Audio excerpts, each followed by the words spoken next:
नमस्कार, आगळी वेगळी रेसिपीमध्ये तुम्हा सगळ्यांचे मनापासून खूप खूप स्वागत आहे। तर आज आपण इथे बघत आहे मस्त चटकदार खमंग ओल्या तुरीच्या दाण्याची चटणी। घरच्याच मोजक्या साहित्य बनवून तयार होते आणि झटपट अशी बनते। टिफिनसाठी तर हे बेस्ट ऑप्शन आहे। ओल्या तुरीच्या दाण्याची चटणी, याची चव खूप भारी येते।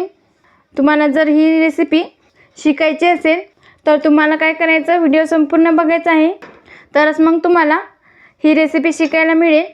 अजिबात कुठे स्किप करून बघू नका। आणि तुम्ही जर का चॅनलवर नवीन असाल तर पटकन सबस्क्राइब करा आणि त्याचबरोबर बेल आयकॉन हिट करून ऑल सिलेक्ट करा। चला तर मग मस्त अशी चटकदार खमंग तोंडाची चव वाढवण्यासाठी पौष्टिक अशी तुरीच्या दाण्याची चटणी बनवायला सुरुवात करूया। ओल्या तुरीच्या दाण्याची चटणी बनवण्यासाठीचं साहित्य पाहूया। तर इथं 1.5 वाटी ओले तुरीचे दाणे घेतले आहे। बघा, मार्केटमध्ये आपल्याला तुरीच्या शेंगा खूप साऱ्या प्रमाणात मिळतात, त्या मी विकत आणल्या आणि त्याचे दाणे काढले, स्वच्छपैकी धुवून घेतलं, पाणी निथळून प्लेटमध्ये ठेवले आहे। एक मध्यम आकाराचा टोमॅटो तो बारीक कट करून घेतला। कढीपत्त्याचे पानं आहे काही। मोठ्या आकारामध्ये कांदा बारीक चिरून घेतला। 7 ते 8 लसूण पाकळ्या आणि 7 ते 8 हिरव्या मिरच्या। चवीनुसार मीठ लागेल। 1 चमचा जिरे, अर्धा चमचा हळद, ते मी तुम्हाला चटणी बनवत्या वेळेस दाखवेल। तर सगळ्यात अगोदर आपल्याला लसूण आणि हिरवी मिरची मिक्सरच्या भांड्यामध्ये ओबडधोबड याची अशी पेस्ट करून घ्यायची। आता इथे मी गॅसवर तवा गरम करण्यासाठी ठेवला आहे। आता या तव्यावरती तुरीचे दाणे घालून घ्यायचे। तर तेल न टाकता असेच हे तुरीचे दाणे भाजून घ्यायचे आहे। तुरीचे दाणे का भाजून घ्यायचे, तर यासाठी की त्याने चव छान येते, म्हणून थोडेसे हलकेसे भाजून घ्यायचे। इथं 3 ते 4 मिनिटासाठी हे दाणे छान मी भाजून घेते। तर इथे मी छान हे दाणे भाजून घेतले आहे। तुम्ही बघू शकता यावर हलकेसे डागसुद्धा आले आहे। इथपर्यंतच आपल्याला भाजून घ्यायचे। आता गॅस करूया बंद आणि हे तुरीचे दाणे प्लेटमध्ये काढून घ्यायचे, पाणी न घालता। थंड झाल्यावर याचं आपल्याला जाडसर असं वाटण करायचं आहे। आता इथे मी गॅसवर कढई ठेवली आहे आणि यामध्ये आपल्याला इथं मी 3 चमचे तेल घालून घेतलं आहे। तेल हलकंसं गरम झालं की यामध्ये 1 चमचा एवढं जिरं घालायचं आणि जिरं व्यवस्थित फुलायला पाहिजे। तुम्ही बघतच असाल जिरं मस्त असं फुलायला सुरुवात झाली आहे। यामध्ये कढीपत्त्याची पानं घालून घेऊया। गॅस एकदम मंद आचेवर करून घ्यायचा आणि मस्त अशी खमंग फोडणी बसते। सुवासही मस्त असा घरभर दरवळला या फोडणीचा।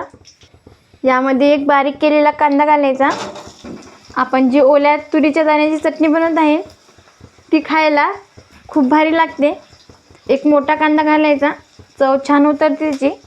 हलकासा याला सोनेरी रंगावर परतून घ्यायचा आहे। तर इथे कांद्याला सोनेरी रंग आला आहे, बघा छान असा खमंग झाला हा कांदा। आता यामध्ये टोमॅटो घालून घेऊया आणि अर्थातच मीठ चवीनुसार।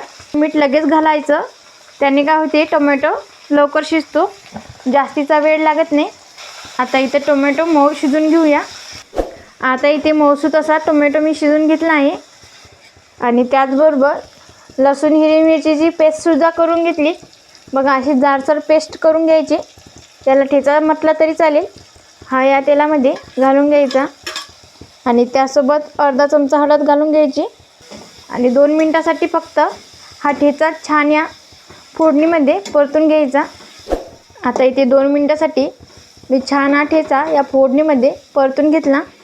त्याचसोबत इथे ओल्या तुरीच्या दाण्याचं वाटणसुद्धा करून घेतलं। तुम्ही बघू शकता पाणी न घालता असं त्याचं जाडसर वाटण करून घेतलं आहे। हे यामध्ये घालून घेऊया। चांगलं याला मिक्स करून घ्यायचं। फक्त एवढे लक्षात ठेवा, तेल जास्त घाला, म्हणजे 1 चम्मच जास्त वापरा, त्यानं काय होईल चवसुद्धा याची भारी लागेल आणि चटणी खायला छान अशी रुचकर लागेल। तर इथे 4 ते 5 मिनिटं छान ही चटणी परतून घेऊया। तर इथे 5-6 मिनिटं छान ही चटणी मी परतून घेतली। तुम्ही बघतच असाल मस्त अशी एकदम मोकळी सुटसुटीत झाली आहे बघा. आता गॅस करूया बंद. आणि या ओल्या तुरीच्या दाण्याची चटणीची जी चव आहे ती अफलातून येते, खायला जबरदस्त लागते आणि एकच नंबर बनते. तर ही टिफिनसाठी बेस्ट ऑप्शन आहे.